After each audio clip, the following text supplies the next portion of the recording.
যে আমার ভোট আমি দেব, যাকে খুশি তাকে দেব, সৎ যোগ্য দক্ষ দেশপ্রেমিক যোগ্য নেতাকে দেব। এই জায়গায় যদি এসে কেউ বাদশা দেয়, আমরা 2024-এর 5ই আগস্ট জীবন বাজি রেখেছি, আমাদের ছাত্র জনতা জীবন বাজি রেখেছে। ভোটের অধিকারের জন্য আগামী দিনে যদি প্রয়োজন হয় আমরা আবার জীবন বাজি রাখবো। আমাদের ভোট দিয়ে কাউকে ছিনিমিনি খেলতে দেওয়া হবে না। আমাদের পটুয়াখালীতে শুধুমাত্র সম্পদ দিয়ে আল্লাহ তাআলা সমৃদ্ধ করেছেন তা না। আমাদের পটুয়াখালী সম্পর্কে কথিত আছে গোটা বাংলাদেশ আলেম ওলামা পীর মাশায়েখদের বরকতে ধন্য একটি বাংলাদেশ। তার মধ্যে আমাদের দক্ষিণ অঞ্চল, বিশেষ করে আমাদের প্রিয় পটুয়াখালী অঞ্চল, অসংখ্য আলেম ওলামার পদচারণায় মুখরিত একটি জনপদের নাম হচ্ছে আমাদের প্রিয় পটুয়াখালী জেলা। আমাদের এই দক্ষিণ অঞ্চল, যেই দক্ষিণ অঞ্চলকে বলা হয় বিগত 53 বছর দেশ স্বাধীনের পর, বিশেষ করে বিগত 17 বছর বিনা ভোটে অবৈধ ভোটের মাধ্যমে ফ্যাসিস্টদের দখলে রাখার চেষ্টা করা হয়েছে, দমিয়ে রাখার চেষ্টা করা হয়েছে, বঞ্চিত করে রাখার চেষ্টা করা হয়েছে যে অঞ্চল, সেই অঞ্চলের নাম হচ্ছে আমাদের দক্ষিণ অঞ্চল, বরিশাল অঞ্চল, আমাদের পটুয়াখালী অঞ্চল। আমরা 2025 সালে এসে পটুয়াখালীবাসী ঐক্যবদ্ধ ভূমিকা পালন করার মাধ্যমে বিগত 53 বছরের ইতিবাচক প্রতিশোধ আমরা গ্রহণ করতে চাই। এবং সেই লক্ষ্যে আমরা শুধু পটুয়াখালীর 4টি আসন থেকে নয়, বরিশাল অঞ্চলের প্রত্যেকটি আসন থেকে দেশপ্রেমিক ইসলামপন্থী প্রার্থীদের বিজয় করার মধ্য দিয়ে দক্ষিণ অঞ্চলে আল্লামা দেলোয়ার হোসেন সাঈদী রাহিমাহুল্লাহর প্রতি যে জুলুম করা হয়েছে তার এক অত্যন্ত ইতিবাচক প্রতিশোধের জন্য আমরা এই আসনগুলো ইসলাম এবং দেশপ্রেমের পক্ষে বিজয় করতে চাই। আল্লামা দেলোয়ার হোসেন সাঈদী রাহিমাহুল্লাহ তার রক্ত এবং জীবনের বিনিময় হিসেবে তিনি যে কথা বলেছিলেন যে আমার রক্ত এবং জীবনের উপরে এই বাংলাদেশে একসময় ইসলাম বিজয়ী হবে, সেই ধারা আমরা আমাদের বরিশালের দক্ষিণ অঞ্চল পটুয়াখালী দিয়ে শুরু করব ইনশাআল্লাহ। সম্মানিত পটুয়াখালীবাসী, আজকে পটুয়াখালী ফোরাম এটি একটি অরাজনৈতিক নিরপেক্ষ একটি সংগঠনের নাম। আলহামদুলিল্লাহ আমরা এখন যে সরকারে আছি এটিও নিরপেক্ষ একটি সরকারে বাংলাদেশ পরিচালিত হচ্ছে।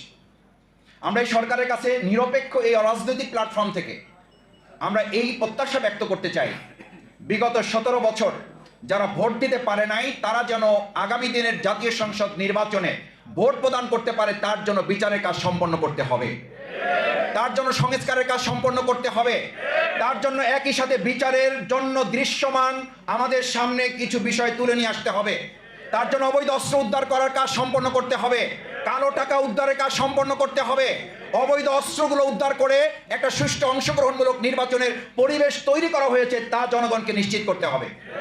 সম্মানিত পটুয়াখালীবাসী, আমরা আজকে আপনাদের কাছে এই কথা এই কারণে বলতে চাই, বিগত দিনে পটুয়াখালীর নানান জায়গা থেকে গোটা বাংলাদেশকে কলঙ্কিত করা হয়েছে।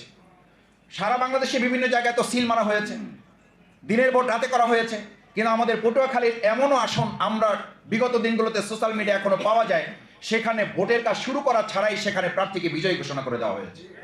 এই কলঙ্ক থেকে আগামী দিনে পটুয়াখালীকে মুক্ত করার জন্য আজকে পটুয়াখালীবাসীর কাছে জানতে চাই, আগামী দিনে যদি কোনো আবার নতুন ফ্যাসিস্ট কেউ যদি এই চিন্তা করে যে আমার ভোট আমি দেব, যাকে খুশি তাকে দেব, সৎ যোগ্য দক্ষ দেশপ্রেমিক যোগ্য নেতাকে দেব, এই জায়গায় যদি এসে কেউ বাদশা দেয়, আমরা 2024-এর 5ই আগস্ট জীবন বাজি রেখেছি, আমাদের ছাত্র জনতা জীবন বাজি রেখেছে।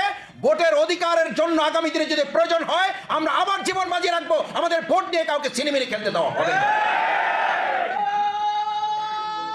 আমরা সম্মানিত ভাইয়েরা, আমাদের সম্মানিত প্রধান অতিথি শুধুমাত্র বাংলাদেশ জামাত ইসলামী অথবা তিনি জাতীয় নেতার প্রতিনিধিত্বই করেন না, তিনি এই সরকারের বিভিন্ন পর্যায়ের গুরুত্বপূর্ণ ব্যক্তিবর্গকে গুরুত্বপূর্ণ নির্দেশনা পরামর্শ দিয়ে দেশ পরিচালনায় সহযোগিতা করেন। বিধায় প্রধান অতিথিকে সামনে রেখে আমরা অত্যন্ত বিনয়ের সাথে বলতে চাই, এখানে আপনারা সাক্ষী আছেন, আপনারা ভোটের কাজ করেন, আপনারা সুষ্ঠু একটা পরিবেশ নির্ধারণের জন্য কাজ করেন।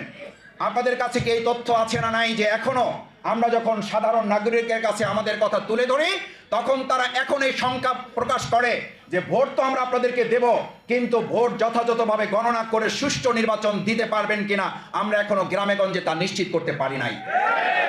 কারণ না পারার পিছনে দুটো গুরুত্বপূর্ণ ভূমিকা আমাদের কাছে প্রতীয়মান হয়েছে।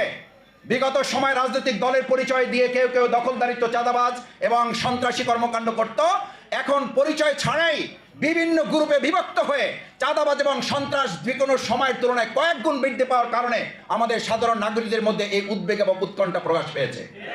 আমরা বর্তমান সরকার এবং নির্বাচন কমিশনকে একটা কথা পরিষ্কার বলতে চাই, বিগত যে কোনো দিনের তুলনায় যদি আগামী দিনে একটা সুষ্ঠু নিরপেক্ষ অবাধ অংশগ্রহণমূলক নির্বাচন করতে না পারা যায় তাহলে এই দেশের কোনো একটা সরকার ব্যর্থ হবে না, কোনো রাজনৈতিক দল শুধুমাত্র ব্যর্থ হবে না, ব্যর্থ হবে আমার এই প্রিয় মাতৃভূমি বাংলাদেশ।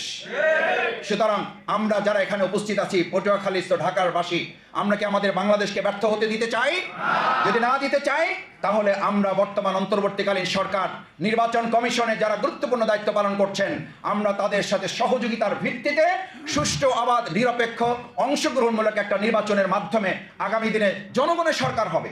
জনগণ যাদেরকে সমর্থন দিবে, জনগণ যাদেরকে মত দিবে, জনগণ যাদের পক্ষ নিবে, তারা যেন সুষ্ঠুভাবে, স্বাধীনভাবে, দুশ্চিন্তা, উদ্বেগ, উৎকণ্ঠা মুক্তভাবে তারা তাদের সমর্থন ব্যক্ত করতে পারে, সেটার পরিবেশ তৈরি করতে হবে। আমরা লক্ষ্য করছি, পত্রপত্রিকা আমরা দেখছি, আমরা আশ্চর্য এবং বিস্মিত হচ্ছি।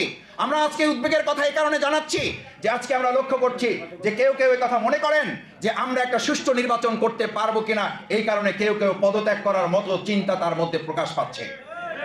এই উদ্বেগ উৎকণ্ঠার জন্য শুধু প্রশাসন নয়, রাজনৈতিক দলের সহযোগিতা তার জন্য দায়ী বলে আমরা মনে করি।